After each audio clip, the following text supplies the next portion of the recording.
Marcos Magnanakaw, magnanakaw si Marcos. Thank you, thank you. Huwag kayo magtakip. Panalo na tayo. Nakikita natin, huwag kayo magtakip. Ipalaglaban natin ang bayan natin.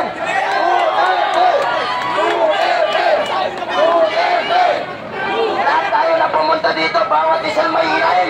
Ipapakita natin ang galit natin sa Marcos na may punis sa pot. Huwag kayo magtakip. Kaya nandito tayo para ipakita natin ang bawat kinain natin ng mga Pilipino. Huwag kayo matakot. Huwag kayo matakot. Talagang panalo na tayo. Nagsalita na si Santi. Nagsalita na si Santi. Sabi nila, Secretary, Commissioner ng PhilHealth, kahit discussion, wala dapat ibig sabihin, sinungaling! Pangalawa, saan yung na-deposit natin? Nabinta na dahil binayan sa saan ngayon yung maharlikapan? Saan ngayon ang maharlikapan? Saan ngayon yung mga deposit natin sa land bank? Ngayon, napatunayan na ang magnanakaw nandyan sa Malacanang, nandyan sa Congress. Bakit hindi niyo iimbestigahan si Martin Romualdez? Si Saldico nagsalita din. Ngayon, ang taong bayan ang nagpaupo sa iyo, Marcos. Ang taong bayan naman ang magpahali sa iyo. Maawa ka naman. Ngayon, luluhod ng mga tala. Bakit po? Ngayon wala na si Bongbong Marcos. At ngayon, magliligpit ka na! Marcos, resign! Ipakulong na! Ipakulong na! Marcos! Assalamualaikum warahmatullahi wabarakatuh! Allahu Akbar! Allahu Akbar! Allahu Akbar! Allahu Akbar! Maraming salamat, Brother Gaspar Usman. Ngayon, pakinggan natin ang boses ng bagong generasyon ng mga kabataan na ninindigan para sa magulo at malinis na panggobyerno. Boses ng kabataang Pilipino. Brother, ikaw na magpakilala at ikaw ay pawis na pawis sa iyong paninindigan. Basa sa ulan niya. Okay, assalamualaikum warahmatullahi wabarakatuh. Ahlan wa sahlan sa inyo lahat, mga kapatid kong mga Muslimah at mga Muslim. Takbir! Allahu Akbar! So, dalawang gabi na po. Ito na yung pangalawang araw namin dito. Doon kami sa kabila. Kaya kami po yung nag-aatid ng pagkain para sa lahat ng mga realista. So, ngayon, kaya nandito tayo para makita natin kay Bongbong Pangandayan na yung galit natin. So, ngayon, umuulan na, di ba? Nalala niyo yung sinabi niya na imbis na pag-umulan, ipunin daw yung tubig para sa tagtuyot, kakailanganin daw natin yun. Putang ina naman, oh.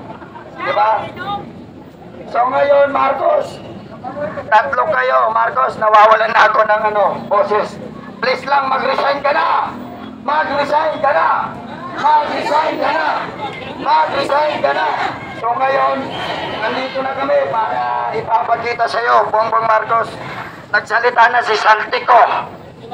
Yung mga may saltik sa panunungkulan ng gobyerno, huwag na kayo magtago. Nagsalita na yung pangatlo nila, Bongbong Marcos Bangag. Hanggang dito na lamang po. Magandang hapon po sa inyo lahat. Sa lahat ng pumunta dito. Takbir! Allahu Akbar!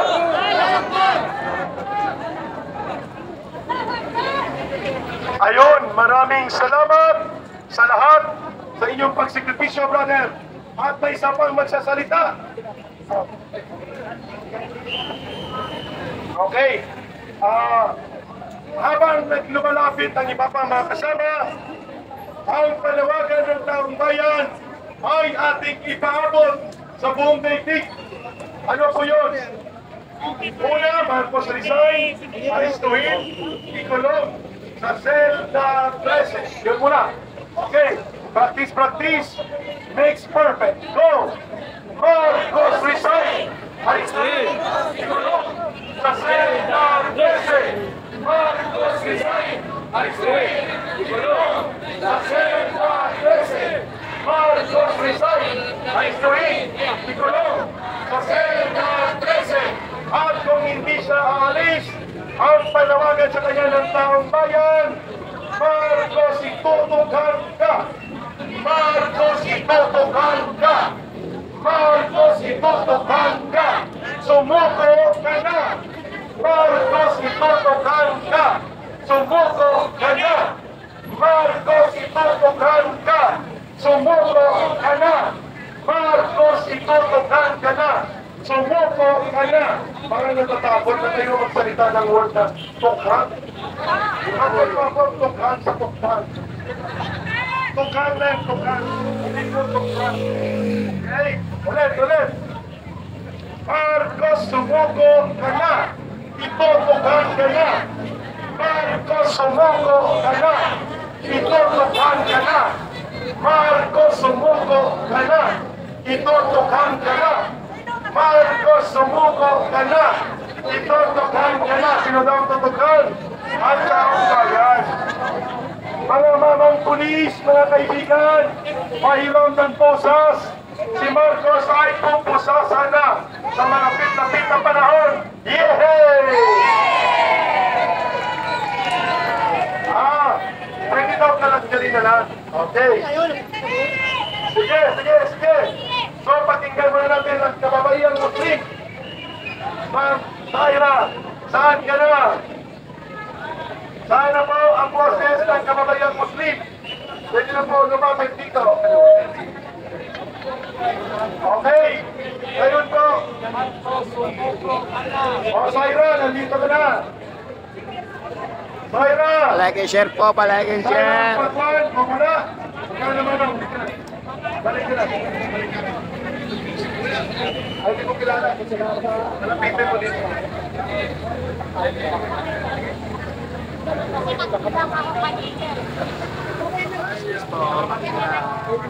Sabigay na ako muling pagkakataon na upang kanina.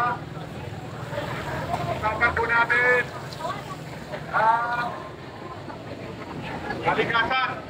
Alam po ninyo, yung pong kawayan, kaya tingnan sa malaging kakuha.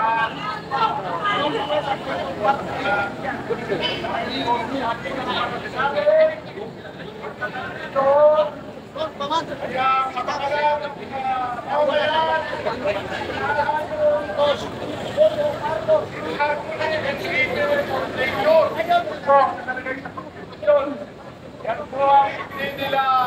So yung mga kababayan, mga Juan Bangsa pala to, yung kasama natin ngayon.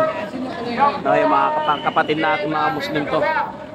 Kahapon nakasama natin to sila dun sa EDSA Monument, no. Ngayon sila po nandito ulit sa EDSA Shrine naman, kung saan dito natin ginanap ang pangatlong araw natin. Boy Pangisa sa EDSA, sir. Hintay lang natin yung UPI. Wala tayo sa Netherlands. No? Para yung dami ng tao kahapon, eh, parehas po ng dami ng tao ngayon. Yung blood case na yan. Yung mga seawall na yan. No? Yung mga... Hindi natin alam kung naligaw yung iba kasi ang pagkakalat po nila sa EDSA Monument pa rin po tayo. Eh, nandito nga po tayo sa EDSA Shrine. Kaya tayo naka-live ngayon. So, pakikalat ng live natin mga kababayan na. Like and share. Like and share para makita ng mga kababayan natin kung nasan tayo ngayon. Yung pong paniwala ninyo na climate change, yan po ay kalukuhan. Yan pong climate change na yan, yan po tayo nalumos. Hindi po yan totoo. No? sinisisi nila ang climate change. Yan po ay scapegoat lamang. Hindi po nila na-solve ang tunay na dahilan kung bakit bumamaha. Yan po ay papaliwanag ko sa inyo. Meron po akong vlog na Defender of Nature. No? Ang vlog ko po doon ay mga kalahating oras, isang oras. Medyo mababa sa Facebook. Doon po po pinapaliwanag. No? Sino po ang mga taga-Pampanga, Bulacan dyan? Hindi po mawawala dyan. Simple lang po. Ang sinasabi nila, bumababa daw po ang lupa. Sinasabi rin nila mga scientific na galing sa UP. Hindi po yan